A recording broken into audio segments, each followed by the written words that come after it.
ഇത് കിടങ്ങൂർ ശ്രീ സുബ്രഹ്മണ്യ സ്വാമി ക്ഷേത്രം.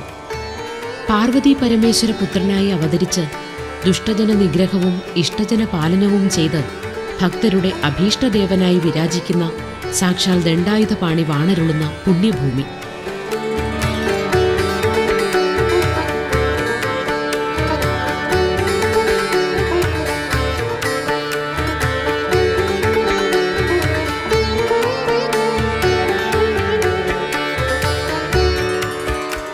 പുരാണ പ്രസിദ്ധമായ 108 സുബ്രഹ്മണ്യ ക്ഷേത്രങ്ങളിൽ ഒന്നാണ് കിടങ്ങൂർ ശ്രീ സുബ്രഹ്മണ്യ സ്വാമി ക്ഷേത്രം. കോട്ടയം ജില്ലയിലാണ് ക്ഷേത്രം സ്ഥിതി ചെയ്യുന്നത്. മംഗളരൂപിണിയായി ഒഴുകുന്ന മീനച്ചിലാറിന്റെ തീരത്താണ് പഴമയുടെ പ്രൗഢിയും ആഢ്യത്വവും നിറഞ്ഞു നിൽക്കുന്ന ക്ഷേത്ര സമുച്ചയം. ഏകദേശം 3000 വർഷത്തെ പഴക്കം ഈ ക്ഷേത്രത്തിനുണ്ടാവുമെന്ന് പഴമക്കാർ വിശ്വസിക്കുന്നു. പ്രകൃതിയുടെ മനോഹാരിത കളിയാടുന്ന തികച്ചും ഒരു നാട്ടിൻപുറത്താണ് സുബ്രഹ്മണ്യ സ്വാമിയുടെ സങ്കേതം. കിടങ്ങൂർ ഗ്രാമത്തിന്റെ കാവൽ ദൈവമെന്ന നിലയിലാണ് ഭക്തജനങ്ങൾ സുബ്രഹ്മണ്യ സ്വാമിയെ കാണുന്നത്. ദണ്ഡായുധപാണി ആയതിനാൽ സകല വിപത്തുകളിൽ നിന്നും ദേവൻ തങ്ങളെ രക്ഷിക്കുമെന്ന് ഭക്തർ ഉറച്ചു വിശ്വസിക്കുന്നു. കേരളത്തിലെ സുബ്രഹ്മണ്യ ക്ഷേത്രങ്ങളിൽ പ്രമുഖമാണ് കിടങ്ങൂർ സുബ്രഹ്മണ്യ ക്ഷേത്രം.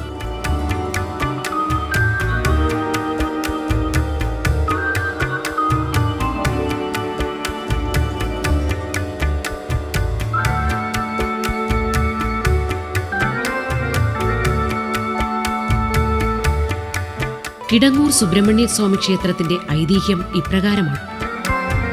സീതാദേവിയെ അന്വേഷിച്ച് ലങ്കയിലേക്ക് പോയ ശ്രീരാമനും സംഘവും രാവണ നിഗ്രഹവും കഴിഞ്ഞ് തിരിച്ച് അയോധ്യയിലേക്ക് മടങ്ങാൻ തയ്യാറെടുക്കുന്ന സമയം. ശ്രീരാമൻ അയോധ്യയിലേക്ക് മടങ്ങുന്നതും പ്രതീക്ഷിച്ച് ഈ സമയം ഗൗണ മഹർഷി എന്നു പേരായ ഒരു മുനിവര്യൻ അദ്ദേഹത്തെ കാണാൻ കാത്തിരുന്നു. എന്നാൽ ഏറെ ദിനങ്ങൾ കാത്തിരുന്നിട്ടും ശ്രീരാമദേവനെ കാണാൻ ഗൗണമഹർഷിക്ക് കഴിഞ്ഞില്ല. ഇതിൽ കോപാകുലനായ ഗൗണമഹർഷി തന്റെ സമീപത്തുള്ള കമണ്ഡലു തട്ടിമറിച്ചു. തട്ടിമറിഞ്ഞ കമണ്ഡലുവിൽ നിന്നും അതിലെ തീർത്ഥജലം ചുറ്റുപാടും ഒഴുകിപ്പരന്നു. കമണ്ഡലുവിൽ നിന്നും ഒഴുകിപ്പരന്ന ജലം ഗൗണ എന്ന പേരിൽ ഒരു നദിയായി മാറുകയായിരുന്നത്രേ. കമണ്ഡലുവിലെ ജലം ഒഴുകിയ സമയത്ത് തന്നെ ഗൗണമഹർഷി പൂജിച്ചുകൊണ്ടിരുന്ന സുബ്രഹ്മണ്യ വിഗ്രഹവും ഒഴുകിപ്പോയത്രേ. ഗൗണമഹർഷിയുടെ കമണ്ഡലുവിൽ നിന്നും ഒഴുകി നീങ്ങിയ ജലം ഗൗണാനദിയായി മാറുകയും ഈ നദിയാണത്രേ പിന്നീട് മീനച്ചിലാർ എന്ന പേരിൽ പ്രസിദ്ധമായ നദിയായത്. ഇന്നത്തെ മീനച്ചിലാറിന് ഗൗണ, കബണാറ് എന്നീ പേരുകളുമുണ്ടെന്നുള്ളത് ഈ കഥയെ സാധൂകരിക്കുന്നു. ഗൗണ നദിയിലൂടെ ഒഴുകി വന്ന സുബ്രഹ്മണ്യ വിഗ്രഹം ഇന്ന് ക്ഷേത്രമിരിക്കുന്ന സ്ഥലത്തെത്തി. ഈ സമയം ഇവിടെ ഒരു വിഷ്ണു ക്ഷേത്രമാണ് ഉണ്ടായിരുന്നത്. തുടർന്ന് വിഷ്ണു ക്ഷേത്രത്തിൽ സുബ്രഹ്മണ്യ സാന്നിധ്യം അനുഭവപ്പെടാൻ തുടങ്ങി. ഇതിനെ തുടർന്ന് ഭക്തജനങ്ങൾ പ്രശ്നവിചാരം നടത്തുകയും സുബ്രഹ്മണ്യ വിഗ്രഹം പുഴയിൽ നിന്ന് കണ്ടെടുക്കുകയും ചെയ്തു. വിഗ്രഹം കണ്ടെടുത്തതിനു ശേഷം അന്നുണ്ടായിരുന്ന വിഷ്ണു ക്ഷേത്രത്തിന് തെക്കുവശത്തായി പുതിയൊരു ശ്രീകോവിൽ നിർമ്മിക്കുകയും സുബ്രഹ്മണ്യനെ പ്രതിഷ്ഠിക്കുകയും ചെയ്തു.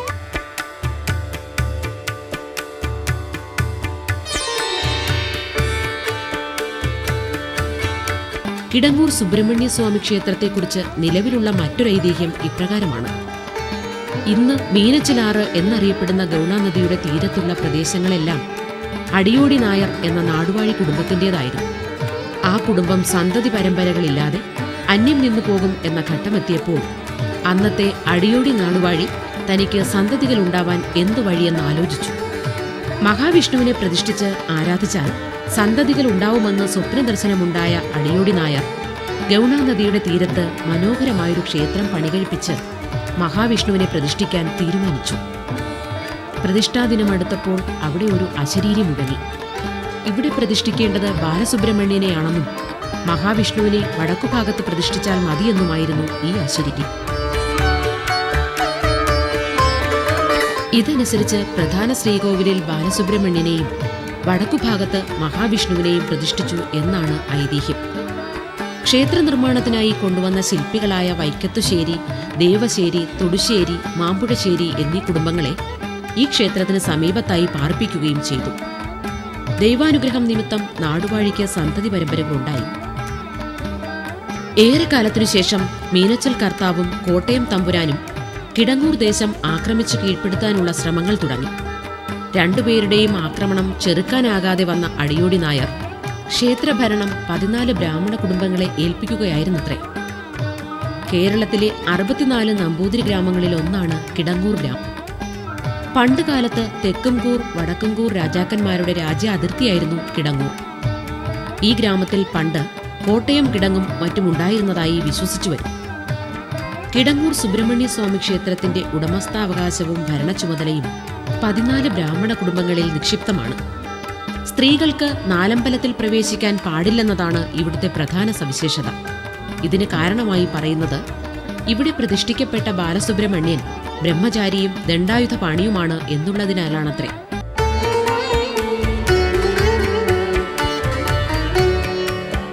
കിടങ്ങൂർ സുബ്രഹ്മണ്യ സ്വാമി ക്ഷേത്രത്തിലെ മറ്റൊരു പ്രത്യേകത ഇവിടെയുള്ള കൂത്തമ്പലമാണ്.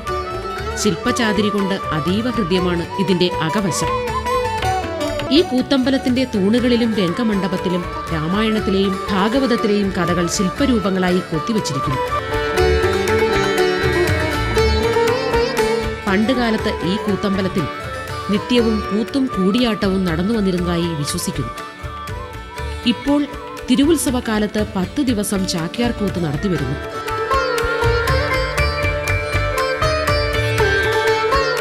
ഈ കൂത്തമ്പലത്തിൽ ഉപദേവതയായി ഒരു ദേവീ പ്രതിഷ്ഠയുണ്ട്. കൂത്തമ്പലത്തിൽ അമ്മ എന്നാണ് ദേവി അറിയപ്പെടുന്നത്. തെക്കോട്ട് ദർശനമായി അനുഗ്രഹം ചൊരിയുന്ന ദേവി ശക്തിസ്വരൂപിണിയായ ഭുവനേശ്വരിയായാണ് കരുതപ്പെടുന്നത്. ഇവിടെയും സ്ത്രീകൾക്ക് പ്രവേശനമില്ല. കൂത്തമ്പലത്തിൽ കുടികൊള്ളുന്ന മഹാമായയെ കൂടാതെ ഉപദേവനായി ക്ഷേത്രമതിൽക്കെട്ടിനകത്ത് തെക്കുപടിഞ്ഞാറേ ഭാഗത്ത് ശാസ്താവിനെയും പ്രതിഷ്ഠിച്ചിരിക്കുന്നു.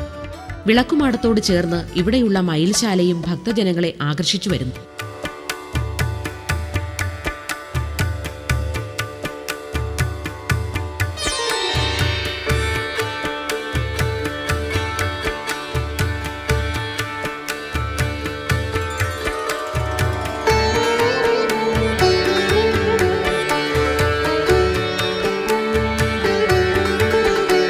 ഉത്സവത്തോടനുബന്ധിച്ച് നടക്കുന്ന ആറാട്ട് സുബ്രഹ്മണ്യ സ്വാമി ക്ഷേത്രത്തിനടുത്തുള്ള ചെമ്പിളാവ് പൊൻകുന്നത്ത് ശിവക്ഷേത്ര കടവിലാണ്. ചെമ്പിളാവ് പൊൻകുന്നത്ത് ശിവക്ഷേത്രം സുബ്രഹ്മണ്യ സ്വാമി ക്ഷേത്രത്തിന്റെ കീഴൂട്ട് ക്ഷേത്രവുമാണ്.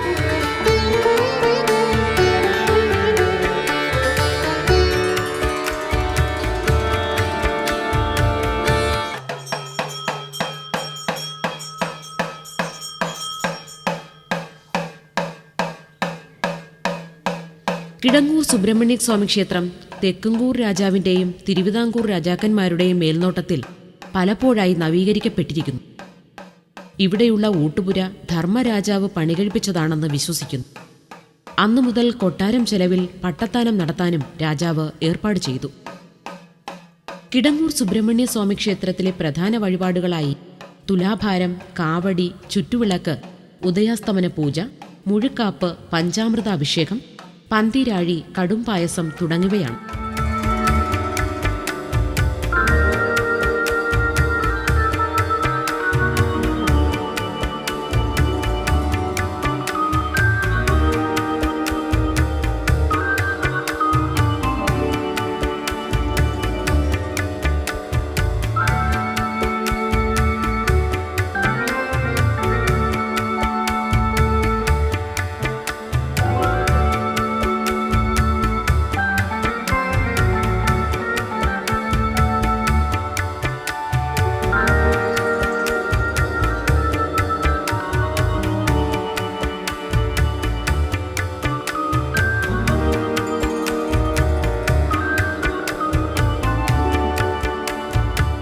ആശ്രയിക്കുന്നവരെ ആപത്തുകളും സങ്കടങ്ങളും ദുരിതങ്ങളും ഉണ്ടാകാതെ എപ്പോഴും കാത്തുരക്ഷിക്കുന്ന തൃക്കിടങ്ങൂരപ്പൻ ഏതു സമയവും ഏതു ഭക്തനും സാമീപ്യമരുളിക്കൊണ്ട് വിളിപ്പുറത്തെത്തുകയാണ് കിടങ്ങൂർ ശ്രീ സുബ്രഹ്മണ്യ സ്വാമി.